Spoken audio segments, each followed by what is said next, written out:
Bakit dito, 1 million, isang tao lang? Did you or did you not know that the letter that was submitted to this committee was notarized? Your Honor, I did not know, Your Honor. You did not know. So now that you know that it was notarized without your knowledge, how does it make you feel as a lawyer, Attorney Sanchez? Your Honor, I would have to check, Your Honor. You'd have to check your feelings? How do you feel about the matter? That the letter that was submitted was notarized without you knowing that it was notarized? Your Honor, I know that it had to be notarized, but I was not able to personally have it notarized because of time constraints, Your Honor. So you did not have it notarized by yourself? Yes, Your Honor. So isn't the notarization, doesn't it state that you personally appeared before this notary public, etc., etc.? Your Honor, as I mentioned, I did not have it personally notarized. Kaya nga, Your my question is, as a lawyer, how does it make you feel? Honor. What is your thoughts about the matter? I would need to check, Your Honor. You need to check on how you feel. And All right. I Your got it. Honor, I got it, on Attorney Sanchez. how it got notarized, Your Honor. Yeah, thank you. Now, in your statement, you said, dated November 9, no? Na the documents that you submitted contain the names of the beneficiaries of the programs of the different programs of the Office of the Vice President, correct? Yes, Your Honor. It contained the names and the details of these persons who received help from the Office of the Vice President. That is correct, Your Honor. And there were a lot of programs mentioned in the Office of the Vice President, di ba? And very good programs din. Parang namimigay din ng ayuda yung Office of the Vice President. We provide assistance, Your Honor. Yeah, kaya nga, in the form of an ayuda. Or something. Various forms, Your Honor. Yes. Right. Now, one of this is the medical assistance program, correct? That is correct, Your Honor. Another is the rice food bags. Yes, Your No? Honor. And sa sinabmit ninyo na 2023 Budget Accountability Report, you indicated that there were about 977,615 beneficiaries of the different programs of the Vice President, Yes, Your Honor. most of which were the libreng sakay. Yes, Your Honor. How did you account for the libreng sakay in the first place? No? Did you count how many people rode the jeepneys? Yes, Your Honor. We require the conductors to submit trip reports. So for every trip, they have a ticker as to the number of passengers that rode the bus, Your So Honor. that is the bulk of the beneficiaries, no? Yes, Yung Your Honor. libreng sakay. Okay. Now, ang medical assistance, like, are you familiar with how the medical assistance are given by the Office of the Vice President? Yes, Your Honor. So you are. Is there a limitation as to how much one can get in terms of medical assistance?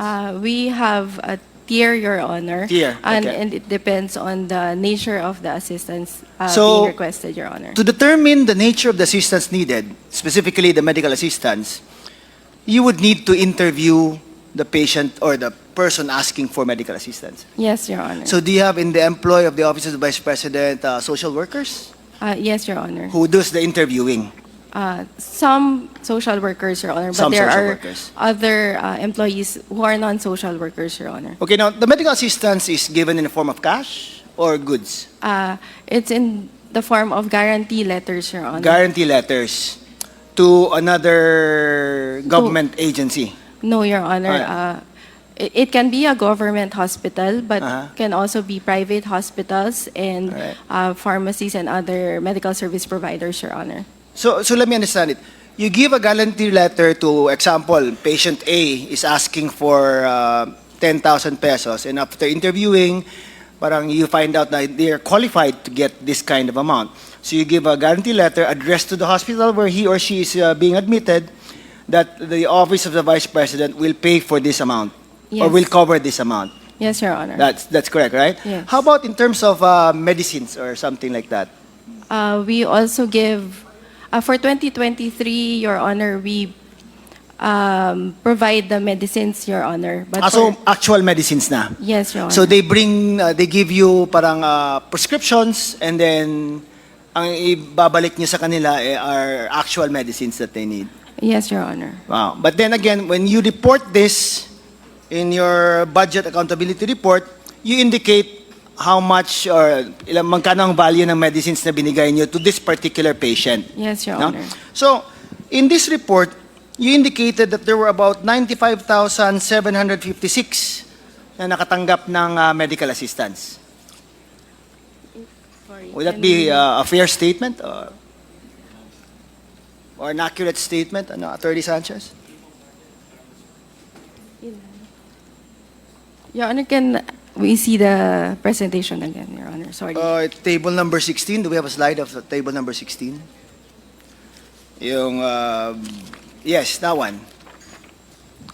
95,756, Your Honor. Would that be correct? Yes, Your Honor. So now, 95,756 ang binigyan nyo ng medical assistance, and the total amount given for medical assistance was about 998,279 and 54 pesos. It's almost 1 billion pesos.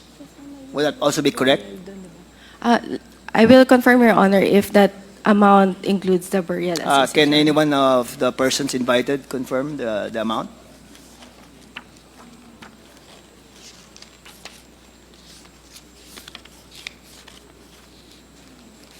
$956 million.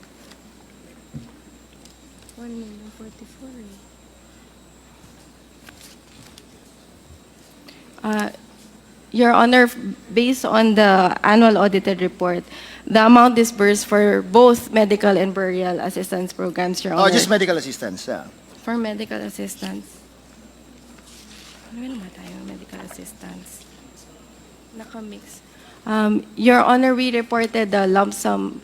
Lump sum. Amount. Magkano yung amount na nireport nyo? 1,044,569,868, Your Honor. That's for both medical and Burial, burial assistance. Your Well, anyway, from the documents that we got, it indicated na 998 lang dito ang medical assistance. No?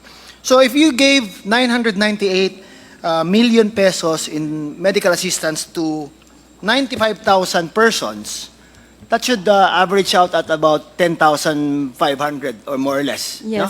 Per Yes, Your person. Honor. Is that the usual amounts that you give to, or it would vary? It would vary, So Your some Honor. would be 20,000, 50,000 maybe? Yes, Your Honor. May cap ba kayo? The cap for 2023 is 50,000, Your Honor. For medical assistance? Yes. That's the cap for Your medical Honor. assistance? For hospitalization. Your Hospitalization. And why was there a cap that was set for medical assistance? Bakit may cap? Honor. Your Honor, we set the cap because of the limited amount of budget, Your Honor. Because of the limited amount of budget. Kaya dapat, para mas marami kayong matulungan, mas spread out tong amount na to, you set it at 50,000 pesos. Yes, Your maximum. Honor. No, Yes, for Your hospitalized na patients or Yes, Your something. Honor. Okay. Now, kasi the thing why I'm asking this is that the confidential fund also had medical payments or something for medical things, no? Do you confirm that? Your Honor, I have Medical and ano ba yung sinasabi nila? Purchase of provision of medical and food aid ang sinasabi to justify the expense. So that was the documents that the office of the Vice President submitted. And in one of this tulong na binigay nila in terms of purchase of provision of medical and food aid is in the amount of 1 million pesos. No? So if the theory supposedly was that we are to cap the medical assistance at 50 para mas marami yung matulungan, bakit may isang medical assistance na umabot ng 1 million pesos? Okay, if we can show the acknowledgement receipt, no? Para mapakita natin yan. February 6, 2023, 1 million, no? Provision of purchase of provision of medical and food aid. So di ba it defeats the purpose na so akala ko nga kinakap nyo at 50,000 para mas marami yung matulungan nyo. Bakit dito 1 million isang tao lang? Would you know the reason for that, Attorney Sanchez? I'm sorry, Your Honor, but I do not have information on that. Okay, now in the regular program din na ito, rice food bags. How much is given to each beneficiary sa rice food bags? Mr. Chair, Your Honor, the average amount of the package is around 500 pesos, Your Honor. 500 pesos. So, kung 50,000 na medical assistance plus rice, rice na 500 pesos, that should just be 50,500, di ba? Hindi pwede itong 1 million na ginamitan ng confidential fund. Kasi sobra-sobra na siya, di ba? If you go through the normal yung programs of the Office of the Vice President. Kasi the thing ang hindi ko lang makuha kasi is like, if you already have an existing medical assistance program, and if you already have an existing rice food bag program, why would you still be needing to use the confidential funds for the provision of medical and food aid? Bakit po kaya sa tingin ninyo? I'm sorry, Mr. Chair, Your Honor, but I cannot make an opinion on that matter. So you don't know the reason why, no? Yes, Mr. Chair. But wouldn't it be more practical sana na isang source of fund lang ang sa medical assistance, isang source of fund lang ang sa food aid para mas uniform yung pagbigay nyo at mas marami yung mabibigyan ninyo ng ayuda?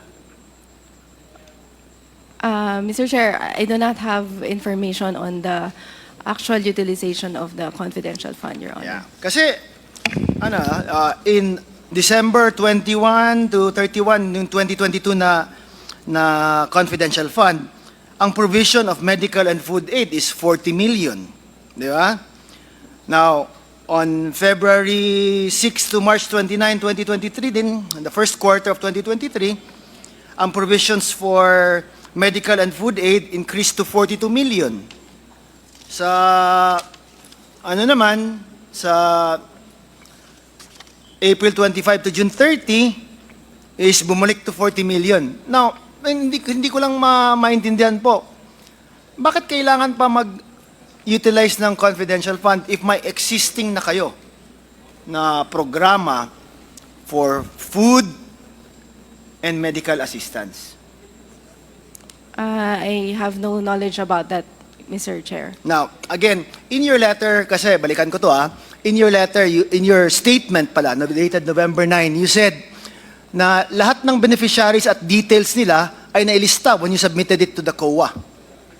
Tama po ba? Yes, Mr. Chair. Now, ang details na to would include saan na hospital, magkano binigay, anong address ng beneficiary na binigyan. Tama po ba? Yes, Mr. Chair, with respect to the regular fund, Your Honor. Yes, with respect to the regular fund, which is contrary to the confidential fund na ginamit din for the similar purpose of the provision of medical and food aid, which just states na it's 1 million to this person, just the name and signature and the date. Tama po? Yes, Mr. Chair. So, again, I understand the programs of the Vice President, and they're very good programs, no? Tulong sa tao, no? Ayuda din in that form. But why do you need to use separate funds that have different accounting requirements? Yan ang tanong ko eh. Mr. Chair, I cannot answer on that. But from what I know, Your Honor, is that the confidential funds are intended for a different set of beneficiaries, or it is for a different purpose, Your Honor, But it than said the regular programs. medical and food aid din eh. It's the same purpose as that of your medical assistance and rice food bags. Similar din, di ba?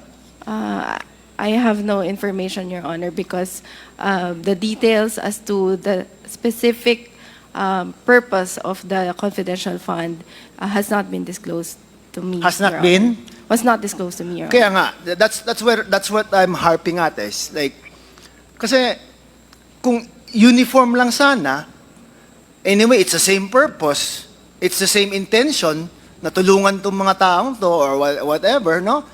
Bakit hindi isang fund na lang ang gagamitin or tap into one fund? Anyway, in the regular program, you said kanina na may social workers kayo who will be interviewing these people, di ba? And in fact, you even set a cap para mas marami kayong matulungan, may cap kayo at 50,000. Yet here, as an example, I showed you kanina, yung isang acknowledgement receipt lang, 1 million, isang tao lang.